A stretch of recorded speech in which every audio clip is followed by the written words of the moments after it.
வெண்முரசு. காண்டீபம் 63. பகுதி 5. தேரொட்டி 28. வாசிப்பது சந்தீப். பெருஞ்சாலையை அடைந்து இருபுறமும் கூடி நின்ற மக்களின் வாழ்த்தொலிகளும் மலர் சொரிதலும் சேர்ந்து பின்னிய வான் மூடிய பெருந்தரையை கிழித்து சுப்ரதீபம் சென்று கொண்டிருந்தது. செல்லச் செல்ல அதன் விரைவு கூடி வந்தது. பெருங்காற்றிலாடும் அடிமரங்களைக் காண்பது போலிருந்தது அதன் கால்களின் அசைவு. துதிக்கை நிலத்தை தொட்டுப் பின் தள்ளுவதாகப்பட்டது. எங்கோ எவரோ விண்ணூர்ந்து ஏகும் அருகர் என்று கூவினார். அவ்வொரு சொல் எழுவதற்கென்றே அங்கு கூடியிருந்த அனைவருடைய அகங்களும் காத்து நின்றிருந்தன என்று தோன்றியது. விண்ணேகம் அருகர், வெள்ளையானை ஊர்ந்தேகும் அருகர், வெண்முகில் ஏறிய அருகர், அருகர் புகழ் வாழ்க, அருகர் வெல்க என்று அனைத்து புறங்களில் இருந்தும் வாழ்த்தொலிகள் எழுந்து சூழ்ந்தன. யானையைச் சூழ்ந்து கொந்தளித்த மக்கள்திரள் எழுப்பிய ஒலியிலைகள் நகர்மேல் புயல் படர்ந்ததைப் போல் உணரச் செய்தன. வெள்ளையானை ஏறிய அருகர் வாழ்க, வெண்சங்கப் படிவர் வாழ்க, நேமிநாதர் வாழ்க என செவி கிழக்கும் ஒலியுடன் கூவியபடி கைவீசி துள்ளிக் குதித்தனர். வாழ்த்துக்களை புதியதாக புனையும் சூதர்களை மக்கள் தலைக்குமேல் தூக்கினர். தோள்கள் மேல் அமர்ந்து எம்பி கைவீசி அவர்கள் கூவ அதைக் கேட்டு தாங்களும் முழங்கினர். நகரெங்கும் அணி செய்யப்பட்டிருந்த மலர் மாலைகளையும் தோரணங்களையும் பிடுங்கி மலர்களாக பீத்து அள்ளி வீசினர். அந்த மலர்கள் அவர்கள் மேலேயே விழ ஒவ்வொரு தலையும் மலர் சூடியிருந்தது. சுப்ரதீபத்தைத் தொடர்ந்து புரவியில் சென்ற அர்ஜுனன் தன்னைச் சூழ்ந்து முட்டி மோதிய மனிதர்களை விலக்க முடியாமல் நின்றுவிட்டான். ஒவ்வொரு முகமும் களிவெறியின் உச்சத்தில் யட்சர்களின் பித்து சூடிய விழிகளுடன் வலிப்பு கொண்டிருந்தது. என்ன செய்வதென்று அறியாமல் அவர்கள் ததும்பினர். ஒருவன் தன் நெஞ்சில் ஓங்கி அறைந்தான். ஒருவன் அர்ஜுனனின் குதிரையின் புட்டத்தில் அறைய அது திகைத்து முன்னகர்ந்து இருவர் தோள்களில் முட்டிக்கொண்டு பக்கவாட்டில் திரும்பி வால் குலைத்தது. சுப்ரதீபத்தின் விரைவு கூடி வந்ததை காண முடிந்தது.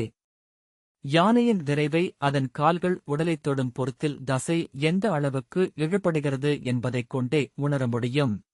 விழிகளுக்கு அதன் ஓட்டமும் நடையாகவே தெரியும். அதன் பேருருவம் அதன் விரைவை மறைக்கும். புரவியின் முழுவிரைவில் சென்றே அதைத் தொடர்ந்து அணுக முடியும் என்று தோன்றியது. யானை விரைவு மானிடரின் விழிக்கணக்குகளை விட பல மடங்கு கூடுதல் என்பதை பல களங்களில் அவன் கண்டிருந்தான். ஆயினும் சுப்ரதீபத்தின் விரைவு திகைப்புறச் செய்வதாக இருந்தது. அவ்விரைவை அறிந்து அது சென்ற தொலைவெங்கும் மக்கள் பெருங்கூச்சலுடன் இருபக்கமும் பிளந்து வழிவிட்டனர். யானை மீது வெற்றுடலுடன் கைகளை மடியில் கோத்து அமர்ந்திருந்த பேருருவரின் தோற்றம் வானத்தின் ஒளிப்பின் அடியில் நிழலுருவென தெரிந்து கொண்டிருந்தது. அவர்மேல் மென்மழை பட்டுச்சாமரத்தால் வருடிக் கொண்டிருந்தது. அண்ணாந்து நோக்கியபோது கிழக்கே சூரியன் வெண்படிகம் போல மங்கலாக ஒளிவிட இளமழை அதை சிலந்தி வலை போல சூழ்ந்திருந்தது. சாலையின் இரு மருங்கும் நின்ற மரங்களின் இலைப்பரப்புகள் ஒளிகொண்டு பளபளத்து அசைந்து நுனி சொட்டின. மரத்தடிகள் பாதி நனைந்து கருமை கொண்டு குளிர்ந்து நின்றன. சுவர்களின் சுதைப்பரப்புகள் நனைந்து அதன் மேல் ஒளி விழுந்து பட்டுச்சால்வை வளைவுகள் போல மின்னிய மாளிகைகளில் பெண்கள் இல்லங்களில் இருந்து மலர்குவைகளை தூக்கிக் கொண்டு வந்து அள்ளி வீசினர். சுப்ரதீபம் அதன் மேலமர்ந்த அரிஷ்டநேமியுடன் பொன்னிறமும் செந்நிறமும் வெண்ணிறமும் கொண்டு சுழன்று பெய்து கொண்டிருந்த மலர் மழையின் நடுவே அசைந்து சென்றது. எதிரே துவாரகையின் பெரிய கோட்டை வாயில் கடல் எழுந்த நீர்ச்சுவர் போல தெரியத் தொடங்கியது. அதன் மேல் விளிம்பில் கலங்கள் என தெரிந்த காவலர் மாடங்களில் வீரர்கள் கிளைகளில் காய்கள் போல சிரிந்து நின்றனர். கைவீசி அவர்களும் வாழ்த்து கூவினர். அர்ஜுனன் திரும்பி தன் அருகே வந்த படைத்தலைவரிடம் அதைத் தொடர்ந்து செல்லுங்கள். அங்கு என்ன நிகழ்ந்தது என்று உடனடியாக என்னிடம் சொல்லுங்கள் என்று ஆணையிட்டுவிட்டு புரவியைத் திருப்பி அரண்மனை நோக்கிச் சென்றான். கூர்மர் அவனை எதிர்கொள்ள அது எங்கு செல்கிறது என்று மட்டும் நோக்குங்கள். நான் இளைய யாதவரிடம் இதை நேரில் சொல்லி மீள்கிறேன் என்றான். கூர்மர் யோகியே என்று ஏதோ சொல்ல வந்தார். பாலையில் அது நெடுந்தொலைவு செல்ல முடியாது. தோரண வாயில் மேல் நின்றிருந்தாலே அதை நெடுந்தொலைவு வரை பார்க்க முடியும் என்றான் அர்ஜுனன். இப்போது அரண்மனையில் இருப்பவர்கள் என்ன நிகழ்கிறதென்பதை அறிவதே முதன்மையானது. இனி மணவிழா நிகழாதென்பதை சொல்லியாக வேண்டும் என்றபின் புரவியை முடுக்கினான். அவனுக்கு முன்னால் சென்ற புரவி வீரர்கள் கூர்வேல்களை கண்மூடித்தனமாகச் சுழற்றி வழிவிடுங்கள் வழிவிடுங்கள் வழிவிடுங்கள் என்று கூவிக்கொண்டே சென்றார்கள். வேல்முனைகள் வளைந்து சுழன்று வெள்ளைக் கோடுகளாக மின்னின. களிவெறியில் தன்னை மறந்து ஆர்த்திருந்த கூட்டம் பிதுங்கி வழிவிட்டது. உடனே வந்து அழுந்தி மூடிக்கொண்டது. சேற்றுப் பரப்பொன்றில் உடலை புதைத்து புதைத்து உள்ளே செல்வது போல் உணர்ந்தான். பின்னர் மேலே செல்ல முடியாது புரவி நின்றுவிட்டது. வழியொதுக்கியவர்கள் கூட்டத்தால் பிரித்து அடித்துச் செல்லப்பட்டனர். அரசாணை, வழிவிடுங்கள் வழிவிடுங்கள் என்று அவன் கூவினான். அக்குரலை அவனாலேயே கேட்க முடியவில்லை. புயல் பறந்து முட்புதற்காட்டில் சிக்கிக் கொண்டது போல் உணர்ந்தான். எல்லா திசையிலிருந்தும் முட்டித் தள்ளப்பட்டதனால் நின்ற இடத்திலேயே அசைந்து கொண்டிருந்தான். அவனைச் சுற்றி கைகள் வீசப்பட்டன. எத்தனை கைகள்! கைகள் காற்றுக்கும் வானுக்குமானவை. பறவைகளில் அவையே சிறகு. கைகள் வானில் அள்ள முயல்பவை. வெறுமை பற்றி ஏற முயல்பவை. அள்ளி வீசுபவை. பிடித்து இழுப்பவை. கைகள் கொள்ளும் மெய்ப்பாடுகளை தனியாக நோக்க அவன் நெஞ்சு வியந்தது. முகங்களுக்கும் விழிகளுக்கும் நாவுக்கும் தொடர்பின்றி கைகள் பேசிக்கொண்டே இருக்கின்றன. உடல் வளைவை சொற்களாக்கிய நாகங்கள். கேளா ஒலியொன்றை எழுப்பும் நாக்குகள். செல்க என்கின்றன. நிற்க மன்றாடுகின்றன. வருக என்கின்றன. என்னையும் கொள்க என்கின்றன. செவியறிந்த பெருங்கூச்சலை மறந்து சித்தம் விழித்தொட்ட அவ்விரைச்சலை அறிந்து செயல் மறந்தது. வழிவிடுங்கள் வழிவிடுங்கள் என்று கூவிய அவன் அகம்படி வீரன் எவராலோ கால் தட்டி வீழ்த்தப்பட்டான். வழிவிடுங்கள், அரசப்பணிக்கு வழிவிடுங்கள் என்று அவன் கூவ அவன் மேல் கூட்டம் மூடியது. அர்ஜுனன் புரவியில் இருந்தவாறு சுழன்று சுழன்று தவித்தான். கடிவாளத்தைப் பற்றியபடி அதன் முதுகின் மேல் எழுந்து நின்று அக்கூட்டத்தை பார்த்தான். சாலை தலைப்பாகைகளின் வண்ணங்கள் இடைவெளியின்றி பரவி புன்னை பூக்கள் படலமென மிதந்து செல்லும் ஓடை போல் தெரிந்தது. தொலைவில் துவாரகையின் குன்றுச் சரிவில் பாதைகள் முழுக்க வண்ணக் கரைசலாக மக்கள் விழுந்திறங்கிக் கொண்டிருந்தனர். அரண்மனைக்குச் செல்வது இயல்வதல்ல என்று தோன்றியது. இளைய யாதவரிடம் எப்படி செய்தியை அறிவிப்பது என்று எண்ணினான். பின்னர் அத்தருணத்தில் இளைய யாதவரோ சமுத்திர விஜயரோ சிவை தேவியோ அவர் மைந்தர்களோ செய்வதற்கு ஒன்றுமில்லை என்று தோன்றியது. ஆவதொன்றுதான், அக்கணத்தை விழிகளால் சித்தத்தால் சொற்களால் முற்றிலும் பதிய வைத்துக் கொள்வது. அவ்வெண்ணம் வந்ததுமே கோட்டையில் பறவை தூது அனுப்ப வழியிருக்கும் என்பது நினைவுக்கு வந்தது. எப்படி அதை மறந்தான்? அவன் புரவியை திருப்பி அதன் விலாவை குதிமுள்ளால் ஓங்கி அழுத்தினான். பிளிறியபடி பாய்ந்தெழுந்து தலைகளுக்கு மேல் கால்களை தூக்கிக் குதித்து அது முன்னால் சென்றது. அதன் காலடியில் சிக்கியவர்கள் அலறினார்கள். கீரிவரையும் படகுக்குப் பின்னால் எழும் நீர்முக்கோணம் போல சுப்ரதீபத்திற்குப் பின்னால் உருவான சிறிய இடைவெளியை நோக்கி அவன் புரவியில் விரைந்தான். சுப்ரதீபத்தைத் தொடர்ந்து நடந்து சென்று கொண்டிருந்தவர்கள் அனைவரும் பின் தங்கிவிட்டிருந்தனர். புரவியில் சென்ற தளபதிகள் மட்டும் அதைத் தொடர்ந்து சென்று கொண்டிருந்தனர். கூர்மறை கூட்டத்தின் நடுவே அலைக்கழுபவராகக் கண்டான். யோகியாரே என அவர் கை நீட்டி கூவினார். அவன் அவரை பார்ப்பதற்குள் கூட்டத்தால் அள்ளி பின்னால் கொண்டு செல்லப்பட்டார். அர்ஜுனன் சுப்ரதீபத்தின் அருகே வந்தபோது அவரது புரவி நுரை கக்கிக் கொண்டிருந்தது. படைத்தலைவர் திரும்பி தொண்டை புடைக்க கண்கள் பிதுங்க கோட்டை வாயிலை மூடும்படி ஆணையிட எனக்கு சொல்லுரிமையுள்ளது யோகியே என்றார். வேண்டாம் என்றான் அர்ஜுனன். குரல்களை சூழ்ந்த பேரோசை ஒலியின்மையாக்கியது. தோரண வாயிலை நோக்கி செல்கிறார்கள் என்றார் அவர். தோரண வாயிலை கடந்தால் நாம் செய்வதற்கொன்றுமில்லை. கடிமணத்தின் முறைமைகளின்படி காப்பு கட்டிய பின் அவர் 12 நாட்கள் நகரெல்லை நீங்கலாகாது. இன்றைய மண நிகழ்வு நின்றுவிடும். அர்ஜுனன் எரிச்சலுடன் மண நிகழ்வு நடக்காது என்றான். அவர் இந்நகரை விட்டுச் செல்கிறார் யோகியே என்றார் படைத்தலைவர். அவர் உறுதியாக இந்நகரை விட்டு வெளியேறுவார். நாம் செய்வதற்கொன்றுமில்லை என்றான் அர்ஜுனன். படைத்தலைவர் தவிப்புடன் உக்ரசேனரின் கொடி அங்கே அரண்மனையில் திரண்டுள்ளது. இளவரசி ராஜமதி தேவி அங்கு காத்திருக்கிறார் என்றார். அர்ஜுனன் அப்போதுதான் அவளைப் பற்றி நினைத்தான். அவளை இருமுறை பார்த்திருக்கிறான். நெடுங்காலம் இருட்டில் இருந்த பொருட்களுக்குரிய ஓர் இயல்பு அவளிடமிருந்தது. வெண்ணிறமான உயர்ந்த உடலும் கரிய அடர்ந்த புருவங்களும் செதுக்கப்பட்டவை போன்ற மூக்கும் உதடுகளும் கொண்டவள் அழகி. ஆனால் அவள் முகத்தில் துயரமும் அதன் செதுக்கிலேயே கலந்திருந்தது. கம்சரின் வீழ்ச்சிக்குப் பின் அரண்மனையிலிருந்து அகன்று உத்தரமதுராவின் புறநகர் அரண்மனைக்குச் சென்று அங்கேயே தனிமையில் வளர்ந்தவள். அவள் அரண்மனையை விட்டு வெளியே வந்ததே இல்லை என்றார்கள். 30 வயதாகியும் அவளுக்கு மணம் நிகழவில்லை. க்ஷத்திரிய அரசகுலங்களில் இருந்து அவளுக்கு மணக்கோரிக்கை ஏதும் எழவில்லை. யாதவர்கள் கம்சனின் கொடியை வெறுத்தனர். எங்கும் ஓர் ஆள் பேச்சு இருந்தது. கம்சன் கொன்ற குழந்தைகளின் கண்ணீர் அவர் கொடியைத் தொடரும் என. ஒருபோதும் அந்த பழி நீங்காது. பிழைகள் மைந்தரில் தொடர்பவை. குலக்கொடி வழியாக முடிவெளி வரை சென்று குருதி கொள்பவை. கம்சர் நல்லூழ் செய்தவர். அவர் களத்தில் இறந்தார். அவரது குடியினருக்கு இனி இவ்வுலகம் ஓர் எரிசிதை. எத்திசையும் பூட்டப்பட்ட சிறை என்றார் முதியவர் ஒருவர். அவளுக்கும் அவள் உடன் பிறந்தவர்களுக்கும் வசுதேவர் மணமகன் தேடினார். அவளுக்கு முன் பிறந்த 4 அருகநெறி பூண்டு கன்னியர் மாடங்களுக்குச் சென்றனர். அவளும் அவ்வாறு செல்வதாக சொன்னாள். கம்சரின் குடியில் அத்தனை பெண்களும் அவ்வாறு சென்றால் அது பெரும்பழி என்றாகும் என்று சூரசேனர் வசுதேவரிடம் சொன்னார். அவளுக்கு ஓர் அரசு குடியில் மணமகனை தேடியே ஆக வேண்டும் என்று ஆணையிட்டார். இனி அவளுக்கொரு மணம் நிகழ்ந்த பின்னரே நம் அரசு குடியில் மண நிகழ்வு. இது என் ஆணை என்றார். சுபத்திரைக்கு மணமகன் தேடிய காலம் என்பதனால் வசுதேவர் பதற்றம் கொண்டார். பாரத வருஷமெங்கும் ஓலை அனுப்பினார்.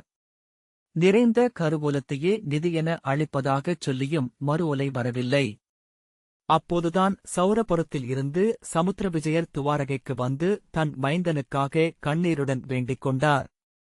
அவளை அரிஷ்டநேமிக்கு மணமகளாக்கலாம் என்று இளைய யாதவர் சொன்னார். கம்சரின் மகளை ஏற்க அரிஷ்டநேமியின் தமையன்களுக்கு தயக்கமிருந்தது. பசுக்கொலையும் பார்ப்பனக் கொலையும் செய்து திருடிப் புதைத்து வைக்கப்பட்ட செல்வம் போன்றது கம்சரின் குடியின் தீயூழ். அதில் பங்கு கொள்வதென்பது அழியாப் பழியை விரும்பி ஏற்பது என்றார் மூத்தவர் சினி. கம்சரின் கொலையாட்டை நாம் தடுக்கவில்லை என்னும் பழிக்கான கண்ணீரையே நாம் இன்னும் உதிர்த்து முடிக்கவில்லை. இனி குருதியும் சிந்த வேண்டியிருக்கும் என்றார் சமுத்திர விஜயர். ஆனால் சிவைதேவி என் மைந்தன் இருதழலால் ஆனவன்.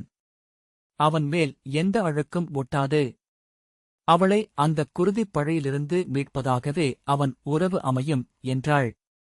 யாரறிவார், அவளுக்கு ஊழிட்ட ஆணையே அவனைக் கலந்து பழி நீங்குவதாக இருக்கலாம். நிமித்திகர் நூல்கணித்து முற்றிலும் பொருந்தும் பிறவி நூல்கள் அவை என்றனர். தெய்வங்கள் சொல்கின்றன அவள் அவர் அருகே என்றுமிருப்பவள். மண உறுதி நிகழ்ந்து மலர் கைமாறப்பட்ட பின்னரும் அவள் விழிகளில் உவகை எழவில்லை என்று சுபத்திரை சொன்னாள்.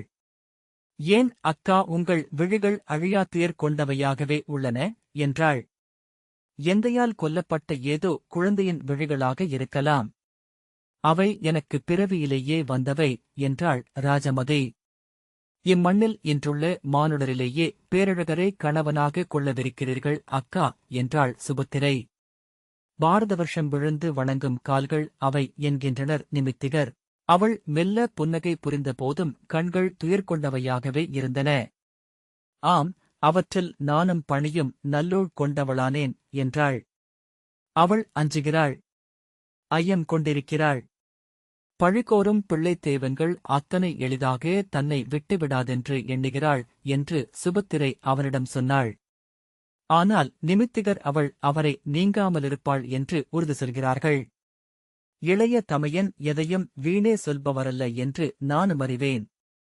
நானே சௌரபுரத்தவருக்கு செய்தி அனுப்புகிறேன் என்றான் அர்ஜுனன். இங்கு நிகழ்பவை அவர்களுக்குச் சென்றிருக்கும். அவர்கள் நாடுவது உறுதிப்பாடு ஒன்றையே என்றபடி புரவியை மேலும் செலுத்தினான். படைத்தலைவர் யோகியே, இனி இவர் மீண்டு வருவாரா என்றார். அர்ஜுனன் திரும்பி பார்க்கவில்லை. புரவியை அதட்டி முன்னால் உந்தினான். அப்போதுதான் தான் சொன்ன சொற்களின் பொருளின்மையை உணர்ந்த படைத்தலைவர் தலையை அசைத்தபின் புரவியை திருப்பி மீண்டும் சுப்ரதீபத்தை தொடர்ந்தார். அந்த ஒரு வீதியிலேயே நகர மக்கள் அனைவரும் கூடிவிட்டிருப்பதை அர்ஜுனன் உணர்ந்தான். மாளிகைகள் மக்களையே மேலே மேலே என ஏற்றிக்கட்டப்பட்டவை போலிருந்தன.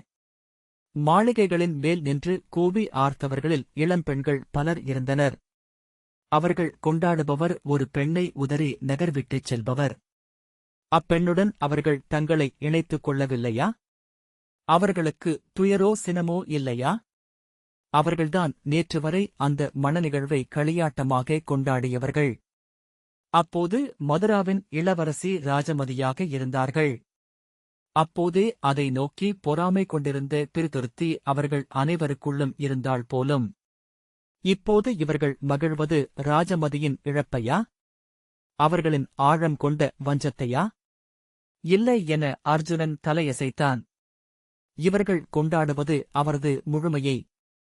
ஒரு பெண்ணுக்கு உரியவராகும்போது அவர் சுருங்குகிறார். மாமலை முடிகள் எவராலும் அணுக முடியாது முகிலாடி நின்றாக வேண்டும். ஆம், அதைத்தான். அப்படித்தான். அக்கணமே அவன் அந்தப் பெருந்திரளில் ஒரு முதிய பெண்ணின் முகத்தைக் கண்டான். அவள் நெஞ்சில் கை அழுத்தி விம்மி எழுது கொண்டிருந்தாள். அவள் தசைகள் எரிந்து உருகிக் கொண்டிருந்தன. அவள் அன்னையாக இருக்க வேண்டும். அவர் அப்போது அவள் மைந்தனாகிவிட்டிருக்க வேண்டும். கோட்டையின் காவலர் தலைவன் முரசு மேடையில் ஏறி நின்று கையசைத்தான். அர்ஜுனன் அவனைக் கண்டு விலகு விலகு என்று சைகை காட்டினான். கோட்டையை மூடவா என்று அவன் சைகையால் கேட்க வேண்டாமென அர்ஜுனன் கை காட்டினான். என்ன ஆணை என அவன் கேட்டான். வருகிறேன் என்று அர்ஜுனன் கையசைத்தான். கோட்டை வாயிலை கடந்து யானை முன்னால் சென்றது. கோட்டைக் கதவு மூடப்படுமா என எண்ணியிருந்த மக்கள் கூச்சலிட்டனர். கோட்டை மேலிருந்த வீரர்கள் சிலர் தோரணங்களைப் பீத்து அள்ளி யானை மேல் வீசி வாழ்த்து கூவினர். ஒருவன் ஓடிச் சென்று முரசு மேடை மேல் தொற்றி ஏறி முழைத்தடிகளை எடுத்து அறைய பெருமுரசம் முழங்கத் தொடங்கியது. அர்ஜுனனுக்குப் பின்னால் வந்த படைத்தலைவர் மங்கலத்தாளம். பித்துப்பிடித்துவிட்டதா இவர்களுக்கு? மணமங்கலம் நிகழவில்லையே என்றார். நகரின் பிற முரசு மேடைகளிலிருந்தும் மங்கலத்தாளம் ஒலிக்கத் தொடங்கியது. வீரர்கள் ஓடிச் சென்று கொம்புகளை எடுத்து கோட்டை மதில் மேல் நின்று உரக்க முழக்கினர். அர்ஜுனன் கோட்டை முகப்பில் இறங்கி மேடை மேல் பாய்ந்தேறி சிறிய படிகளில் சுழன்று ஓடி மேலே சென்றான். கோட்டைக் காவலர் தலைவன் அவனுடன் வந்தான். பறவைகள் என்றான் அர்ஜுனன். மந்தன மொழியில் மட்டுமே செய்தியனுப்ப முடியும் யோகியே என்றான் காவலர் தலைவன். நான் அறிவேன் என்றான் அர்ஜுனன். கோட்டைக் காவலர் தலைவன் கைவீசி ஆணையிட இருவர் ஒரே சமயம் இரு புறாக்களுடன் ஓடி வந்தனர். அர்ஜுனனிடம் ஒருவன் கன்றுத்தோல் சுருளையும் வண்ணப்பொட்டியையும் தூரிகையையும் நீட்டினான். சுருக்கமான அடையாளக் குறிகளில் அவன் நிகழ்ந்ததை எழுதி காவலனிடம் அளித்து அரசருக்கு உடனே செல்ல வேண்டும் என்றான். காவலன் அதை இறுகச் சுருட்டி வேய்மூங்கில் குழாய்க்குள் செலுத்தி புறாவின் உடலில் மெல்லிய வெண்கலக் கம்பியால் கட்டினான். அர்ஜுனன் இன்னொரு ஓலையில் சமுத்திர விஜயருக்கு அதே செய்தியை எழுதினான். சௌரபுரியின் அரசருக்கு உடனே என்றான். அவர்கள் புறாக்களுடன் ஓட அவன் திரும்பி குறுகிய கருங்கல் படிகளில் ஏறி மேலே சென்றான். அந்த உயரத்தில் நின்று நோக்கியபோது மாலையிலிருந்து உதிர்ந்தோடும் வெண்முத்து போல சுப்ரதீபம் சென்று கொண்டிருப்பதைக் காண முடிந்தது. அவன் என்ன ஆணை வந்தாலும் உடனே தோரண வாயிலுக்கு அனுப்புங்கள் என்றான். படிகளில் இறங்கி ஓடியபடி நான் செய்ய வேண்டியவை இனி அரசரின் ஆணைப்படி என்றான். அவன் கீழே புரவியை நோக்கி சென்றபோது துணைக்காவலர் தலைவன் அவனை நோக்கி ஓடிவந்து யோகியே உங்களுக்கு செய்தி என்றான். எனக்கா என்றான் அர்ஜுனன். எப்போது வந்தது? காவலர் தலைவன் இப்போது. சில கணங்களுக்கு முன் என்றான். அர்ஜுனன் அந்த மூங்கில் குழாயை வாங்கினான். அதன் முத்திரை மெழுகிலிருந்த சங்கசக்கர முத்திரையின் நடுவே பீலி அடையாளம் இருந்தது. நடுங்கும் கைகளுடன் அவன் அதை உடைத்து தோல் சுருளை வெளியே எடுத்தான். உலர்ந்த அரக்குப்படலம் போலிருந்து அதை விரித்தபோது உடைந்துவிடுமென அவனுக்கு தோன்றியது. சுருக்கமான குறிகளால் இளைய யாதவர் ஆணையிட்டிருந்தார். பட்டுப்புழு சிறகடைந்துவிட்டது. தொடர வேண்டியதில்லை. அர்ஜுனன் பெருமூச்சு விட்டான். என்ன ஆணை என்றான் காவலர் தலைவன். தொடர வேண்டியதில்லை. செல்ல ஒப்புதல் அளிக்கும்படி சொல்கிறார் என்றபின் அவன் புரவியில் ஏறிக்கொண்டு குதிமுள்ளால் அதை குத்தி பாய்ந்தழச் செய்து கல்பாளங்களில் லாடங்கள் பொறிபறக்க விரைந்து ஓடச் செய்தான். தொலைவில் கவிழ்ந்த வில் என தோரணவாயில் தெரிந்தது. யானை அதன் நாணில் தொடுக்கப்பட்ட அம்பு என. அவன் புரவியை மேலும் மேலும் உந்தி முன் செலுத்தினான். சுப்ரதீபம் தொலைவில் நின்ற இடத்தில் அசைவது போல தெரிந்தது. வானில் எழுந்த வண்ணவில் கலையாது அப்படியே நின்று கொண்டிருந்தது. எண்ணெய்ச் சாயத்தால் வரையப்பட்டது என. பருவடிவப் பொருள் என. மழை நின்றுவிட்டிருந்தது. முகில்கள் வடக்காக அள்ளிக்குவித்து உருட்டிச் செல்லப்பட்டன. கிழக்கே எழுந்த சூரியன் கண்கூசும்படி வானை நிறைத்தது. சாலையோர வெண்மாடங்கள் ஒவ்வொன்றும் விளக்குச் சுடர்கள் போல ஆயின. சுப்ரதீபம் தோரண வாயிலை கடந்து செல்வதை பின்னாலிருந்து அவன் பார்த்தான். ஒரு கணம் கூட அதன் நடை தளரவில்லை. கண்ணுக்குத் தெரியாத பளிங்கு வலையில் ஆடும் வெண்சிலந்தி. அது தோரண வாயிலை அடைந்தபோது அர்ஜுனன் அறியாது உடல் தளர்ந்தான். ஒவ்வொரு கணமாக அது கடந்து செல்வதைக் கண்டான். அதன் மீது தோரண வாயிலின் நிழல் விழுந்து வருடியது. வெண்மை மங்கலாகி மீண்டும் ஒளிர மறைந்து புத்துடல் கொண்டு எழுந்து அப்பால் சென்றது. புரவியை மீண்டும் தூண்டி அவன் தோரணவாயிலை நோக்கிச் சென்றான். சிற்பங்கள் விழித்து திகைத்து நின்று முகப்பை அடைந்ததும் அர்ஜுனன் உடல் தளர்ந்து மூச்சிறைக்கத் தொடங்கினான். வாயிற்காவலன் அவனை நோக்கி ஓடிவந்து நிறுத்த வேண்டாமென ஆணை வந்தது யோகியே என்றான். ஆம் என்றான் அர்ஜுனன் களைப்புடன். காவலன் கைசுட்டி மூச்சிறைக்க விரைந்து சென்று கொண்டிருக்கிறார் என்றான். அர்ஜுனன் மறுபக்கம் திரும்பி நோக்க தொடர்ந்து வந்த பெருங்கூட்டம் கோட்டைக்கு அப்பால் நின்றுவிட்டிருப்பதைக் கண்டான். அவர்களால் தொடர முடியவில்லை. வாயில்கள் திறந்தே இருந்தன. ஆனால் அது அவர்களின் எல்லை. குலத்தால், வாழ்வால், நம்பிக்கைகளால், அச்சங்களால், ஊழால். தோரண வாயிலுக்கு அப்பால் காலை வெயில் விழுந்து செந்நிறத்தில் எரிந்த பாலைவனப் பாதையில் சுப்ரதீபம் சென்றது. அர்ஜுனன் அதை நோக்கியபடி சற்று நேரம் அசையாது நின்றபின் இறங்கி படிகளில் மேலேறினான். அவன் பின்னால் வந்தபடி காவலன் முதல் சாவடி 30 காதம் அப்பால் உள்ளது. பகலெறிந்து அணைந்த பின்னரே அங்கு செல்ல முடியும். குடிநீரின்றி அத்தனை தொலைவு செல்ல எவராலும் இயலாது.